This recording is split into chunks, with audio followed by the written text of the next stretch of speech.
So Tyler Robinson has been identified and arrested for the shooting and killing of Charlie Kirk. You can see him on screen now. It turns out that the family appear to have handed him over to the authorities. We'll get into the full FBI press conference in just a minute. To be honest, I've had a quick look through. It is quite light on details, which is a little bit disappointing and concerning. They basically just talk about how the family have handed him over to the authorities, and there's a mention of some Discord messages that were, um, you know, exchanged in relation to the planning, although they don't get into the details of who the other parties that were involved with it might be. It is really just a whole bunch of the authorities uh, patting each other on the shoulder, talking about what the great police work that they did was, even though it turns out the family are the ones that have actually handed him over. And they also do refuse to answer almost every question that is given to them by the press. So yeah, I'll let you have a quick look through that now. It is about 30 minutes long. So yeah, you can have a look, and yeah, I would like to hear your thoughts in the comments, and please like and subscribe for more. Thank you. At today's press conference, we will hear from Governor Cox.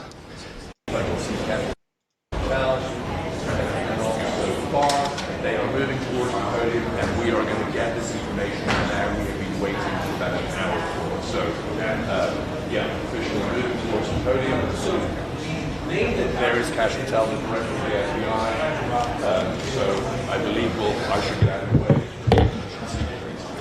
Good morning, ladies and gentlemen. At today's press conference, we will hear from Governor Cox, FBI Director Cash Patel, and Sheriff Mike Smith.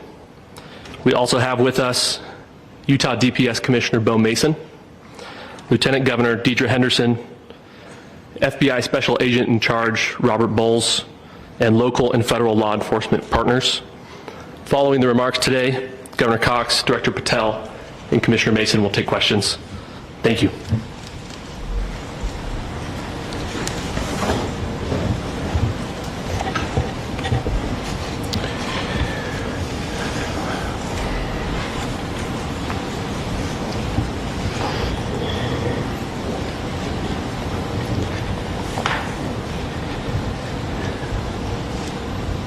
Good morning, ladies and gentlemen. We got him. On the evening of September 11th, a family member of Tyler Robinson reached out to a family friend who contacted the Washington County Sheriff's Office with information that Robinson had confessed to them or implied that he had committed the incident. This information was relayed to the Utah County Sheriff's Office and scene investigators at Utah Valley University. This information was also conveyed to the FBI. Investigators reviewed additional video footage from UVU surveillance and identified Robinson arriving on UVU campus in a gray Dodge Challenger at approximately 8:29 a.m.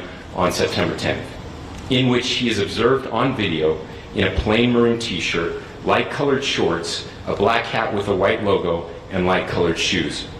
When encountered in person by investigators in Washington County on September 12th, in the early morning hours, Robinson was observed in consistent clothing with those surveillance images.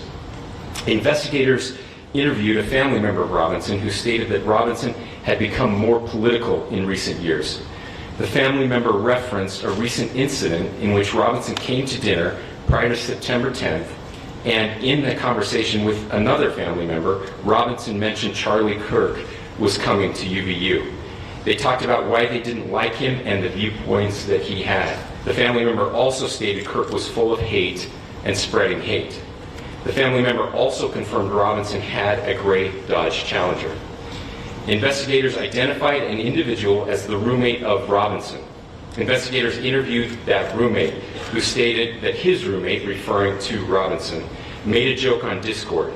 Investigators asked if he would show them the messages on Discord. He opened it and showed several messages to investigators and allowed investigators to take photos of the screen as each message was shown by Robinson's roommate. These photos consisted of various messages, including content of messages between the phone contact named Tyler with an emoji icon and Robinson's roommate's device.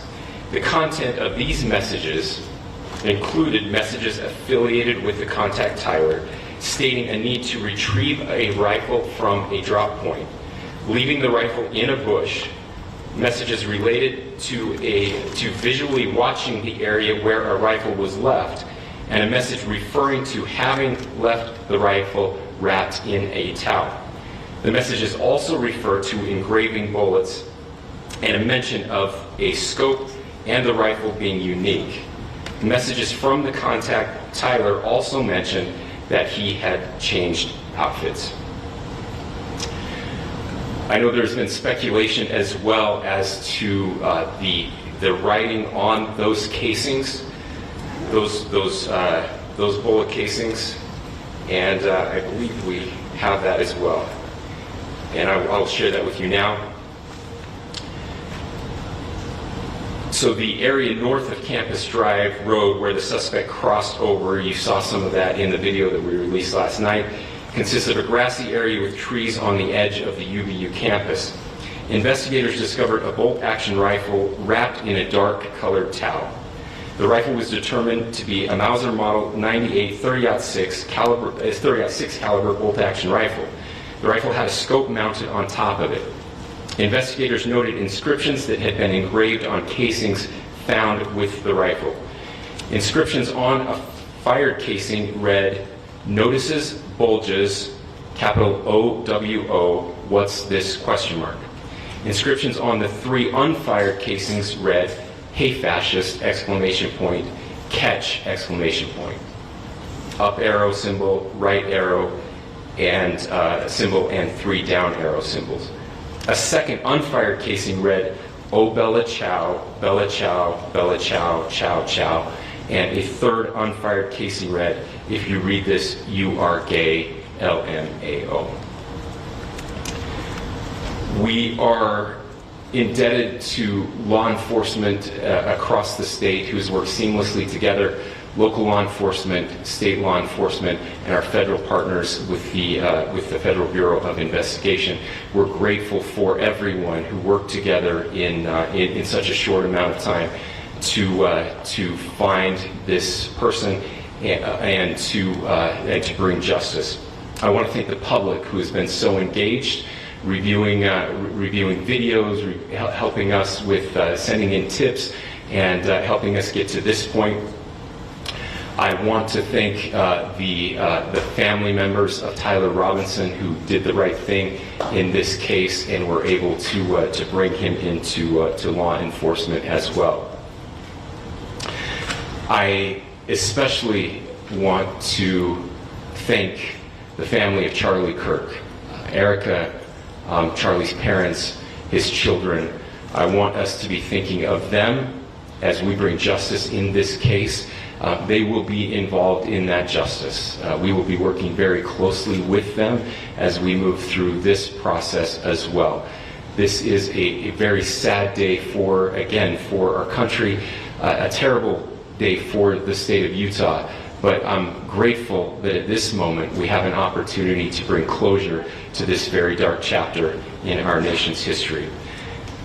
With that, I'll now turn the microphone over to the Director of the FBI, Kash Patel. Thank you, Governor.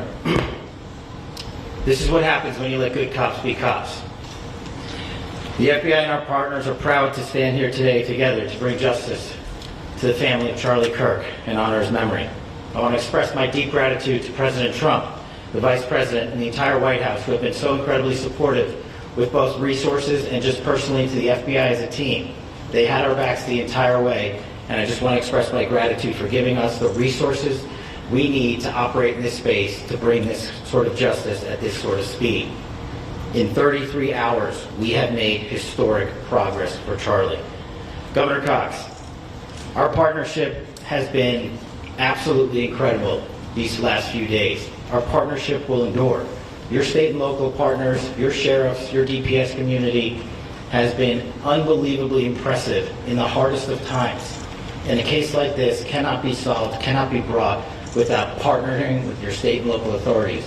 The FBI has a certain role to play. We will play that role, and we will lead out for the federal government. Governor Cox, we are so grateful for your state partnership that led out on this investigation. A little bit of the timeline. Charlie was shot at 12:23 p.m. on Wednesday. The first FBI agents arrived on scene in 16 minutes with chiefs of police at 12:39 and secured the scene. The FBI immediately launched fixed-wing assets. We utilized these assets to transport personnel, specialty technicians, hostage rescue teams. We also utilized these assets to go back and forth from the East Coast and here in Utah to transport forensic evidence and other evidence that will be analyzed and is being analyzed at our FBI laboratories in Quantico and other laboratories, including the ATF. At my direction, the FBI released the first set of FBI photos of the suspect at 10 a.m. local time on 9/11. Then, shortly thereafter, the FBI reward of $100,000 was released at 10:45 a.m. local. Myself and Deputy Director Bongino arrived on the scene at approximately 5:30 p.m. on 9/11. The governor led a press conference last night at approximately 8 p.m., where at my direction, the FBI released a never-before-seen video of the suspect. We also released new images to the public of the suspect. And just last night, the suspect was taken into custody at 10 p.m. local time. In less than 36 hours, 33 to be precise, thanks to the full weight of the federal government and leading out with the partners here in the state of Utah and Governor Cox, the suspect was apprehended in a historic time period. And I want to highlight what Governor Cox said. This would not have been possible without you, the media, and you, the public. That's why we went so public, so fast, and we're so transparent, and we're committed to that transparency. The crime scene, just a little bit there. It is a large crime scene. State and local authorities, along with federal authorities, processed that crime scene quickly, and I even had the ability to walk through that crime scene and walk through the steps the suspect took to learn more about what was needed and what resources we needed to bear to create a full picture for the FBI and leadership back in Washington. Furthermore, thankfully to state and local partners, forensic evidence has been seized and continues to be garnered. Forensic evidence has already been evaluated at FBI laboratories in Quantico and state and local authorities here. We will continue to process evidence as we see it, as we collect it, and we will continue to deliver to Governor Cox and his team. Last night, we had a total of approximately 7,000 leads. As of this morning, thanks to your great work, we have over 11,000 leads that were called in to the FBI.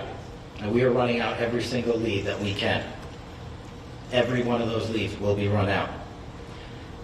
The arrest is a testament to the dedication of good law enforcement being great and partnerships in law enforcement, which I've tried to highlight as my tenure as the director of the FBI. There is no better relationship for law enforcement than the FBI to partner with state and local authorities, and you've seen it here in these last few days. The FBI Salt Lake field office, along with our offices in LA, Phoenix, Denver, San Antonio, Las Vegas, Pittsburgh, Buffalo, our headquarters component in Quantico, all participate in the FBI. I want to express my deep gratitude to the employees of the FBI, the men and women, the evidence response team tacticians, the special operators, the agents, the support staff.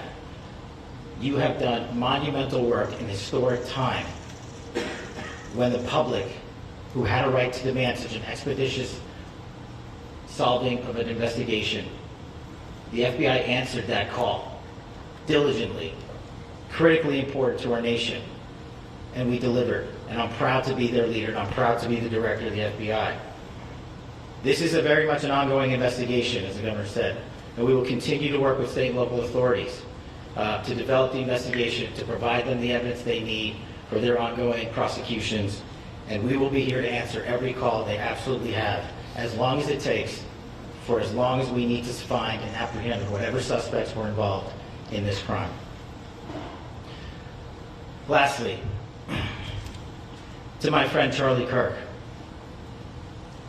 rest now, brother. We have the watch, and I'll see you in Valhalla.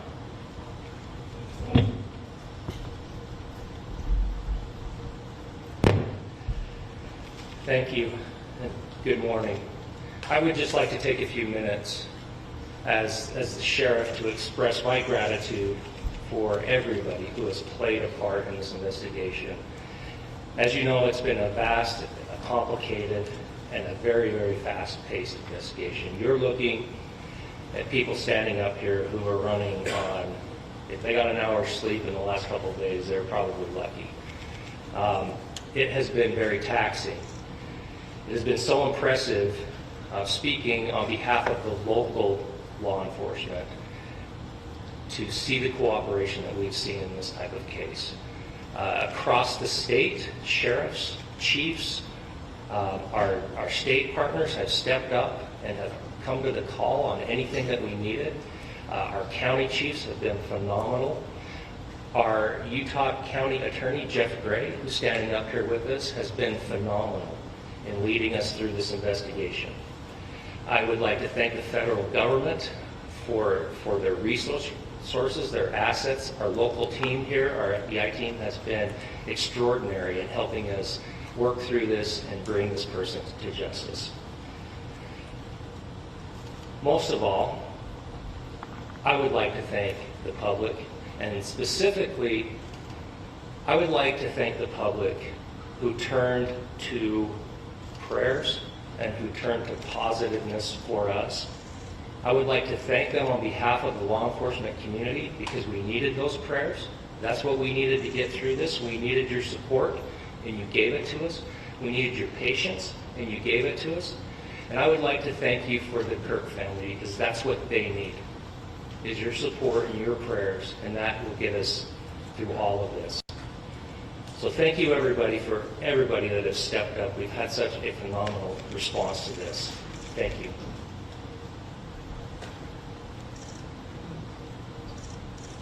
I also want to give a special thanks to the Attorney General and the Department of Justice. Their unwavering support and their commitment to justice is shown true here.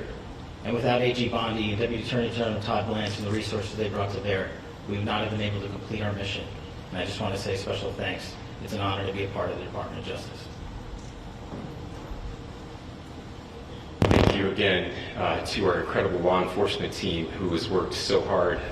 Sheriff, I got a solid 90 minutes last night, so I'm probably the most well-rested person up here. Ladies and gentlemen, I get the microphone, so I hope you'll permit me a moment just to share a few more thoughts about where we are and how we got here, and maybe a little bit of where we go from here. I don't want to get too preachy, but I think it's important that we, with eyes wide open, understand what's happening in our country today. I've heard people say, well, why are we so invested in this? There's violence happening all across our country, and violence is tragic everywhere, and every life taken is a child of God who deserves our love and respect and dignity.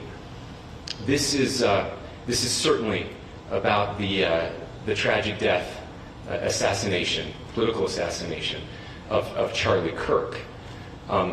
But it is also much bigger than an attack on an individual. It is an attack on all of us. It is an attack on the American experiment. It is an attack on our ideals. This cuts to the very foundation of who we are, of who we have been, and who we could be in better times. Political violence is different than any other type of violence for lots of different reasons. One, because in the very act that Charlie championed of expression, that freedom of expression that is enshrined in our founding documents, in having his life taken in that very act, makes it more difficult for people to feel like they can share their ideas, that they can speak freely.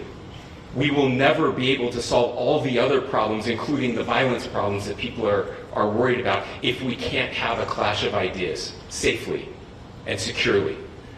Especially those ideas with which you disagree. That's why this matters so much. Over the last 48 hours, I have been as angry as I have ever been, as sad as I have ever been. And it was, as anger pushed me to the brink, it was actually Charlie's words that pulled me back. I'd like to share some of those. And specifically right now, if I could, I need to talk to the young people in our state, in my state, and all across the country. As President Trump reminded me, he said, you know who really loved Charlie? The youths. And he's right. Young people loved Charlie, and young people hated Charlie. And Charlie went into those places anyway. And these are the words that have helped me. Charlie said, when people stop talking, that's when you get violence. He said, the weak can never forgive. Forgiveness is the attribute of the strong. The only way out of the labyrinth of suffering is to forgive. Welcome without judgment, love without condition, forgive without limit. He said, always forgive your enemies. Nothing annoys them so much. A few months ago, I referenced this last night, Charlie posted to social media, when things are moving very fast and people are losing their minds, it's important to stay grounded. Turn off your phone, read scripture, spend time with friends, and remember, internet fury is not real life. It's going to be okay. He again said, when you stop having a human connection with someone you disagree with, it becomes a lot easier to commit violence. He said, what we as a culture have to get back to is being able to have a reasonable agreement, where violence is not an option. Now, again, to my young friends out there, you are inheriting a country where politics feels like rage. It feels like rage is the only option. But through those words, we have a reminder that we can choose a different path. Your generation has an opportunity to build a culture that is very different than what we are suffering through right now. Not by pretending differences don't matter, but by embracing our differences and having those hard conversations. I think we need more moral clarity right now. I hear all the time that words are violence. Words are not violence. Violence is violence. And there is one person responsible for what happened here. And that person is now in custody and will be charged soon and will be held accountable. And yet, all of us have an opportunity right now to do something different. I want to thank my fellow Utahns. This bad stuff happens. For 33 hours, I was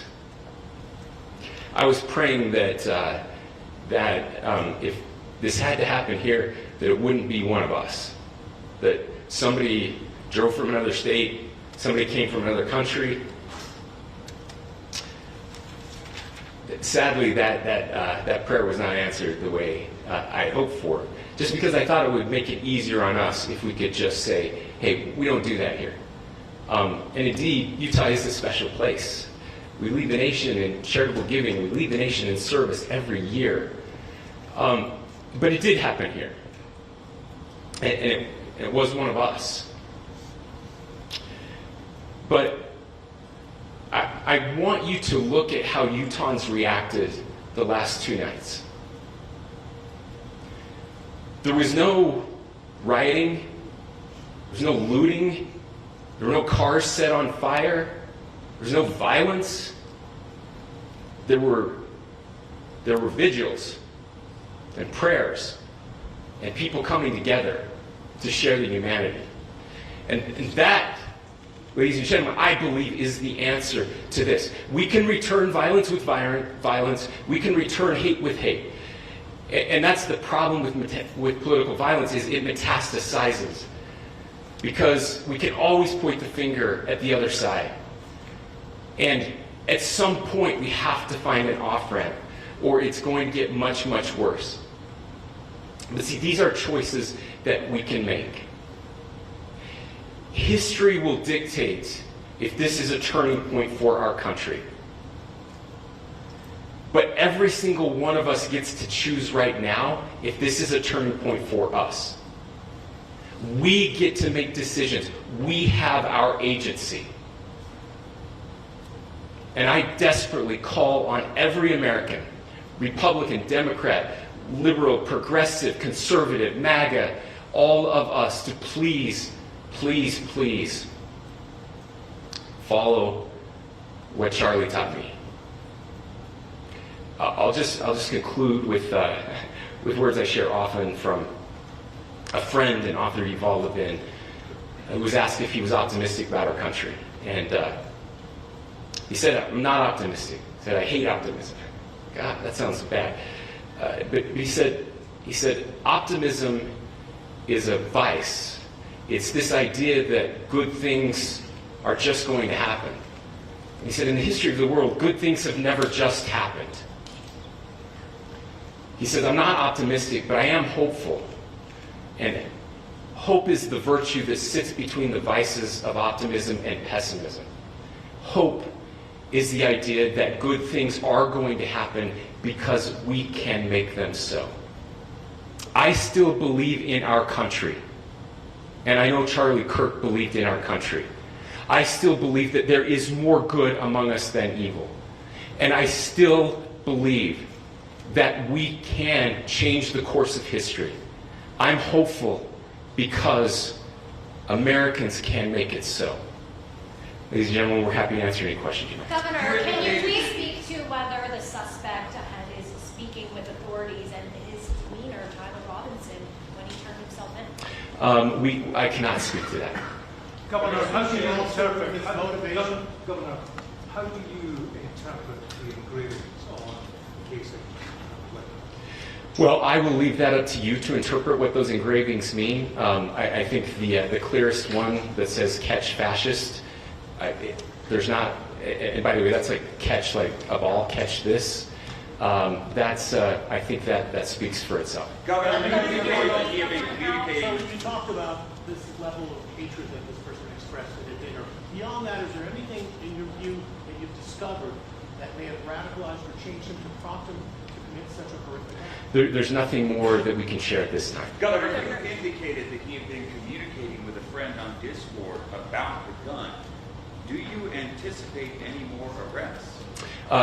We do not at this time have any information that would lead to any additional arrests. Do you believe he acted alone? Yes, but the investigation is ongoing. Can you report on the family what they had to say about the suspect? How he came into custody of police and where he is right now, Mr. Robinson? Yes, so right now, Mr. Robinson has been booked into the Utah County Jail. You heard the president this morning report that he was taken into custody, that his family and a friend helped to deliver him into custody of law enforcement in Washington County. Those of you that don't know where Washington County is, it is the southernmost, southwesternmost part of the state of Utah. It's about a 3.5 to 4 hour drive from here, where we are right now, and that's where he lived and where they turned him. Is he talking More about what the family is saying about Tyler Robinson? I can't share any more than what I've already shared. Is he talking Governor, with do you have authorities? details on how he got back to Washington County and how the gun was obtained? So, how we obtained the gun? The gun was found. No, how the was found shooter in- obtained the gun and how the shooter then was able to get back to Washington. So I don't have much more details on that. We do know that he drove. We had his car here on campus, and then we had his car going south back to the St. George. It's actually the city of Washington in Washington County. Is he talking with authorities and did he discuss a voting? I'm sorry. Did the suspect plan to carry out any other We don't have any information that Are you going released. to be releasing the mugshot? Yes, in fact, it was just released. Is he Yes. talking with authorities, and did he discuss a motive? I can't answer that right now. Can you clarify? You've spoken very eloquently about trying to reunite this country. Do you feel that this is a watershed in American history? I absolutely believe that this is a watershed in American history, yes. The question is what kind of watershed? And that chapter remains to be written. Is this the end of a dark chapter in our history or the beginning of a darker chapter in our history? Look, I mean, if you look at true political assassinations in this country of someone of this stature, this feels a lot like the late 60s. And having one so gruesomely displayed on camera in all of our hands and in all of our pockets, we are not wired as human beings biologically, historically. We have not evolved in a way that we are capable of processing those types of violent imagery. And by the way, we've seen another one with a gruesome stabbing very recently that went viral.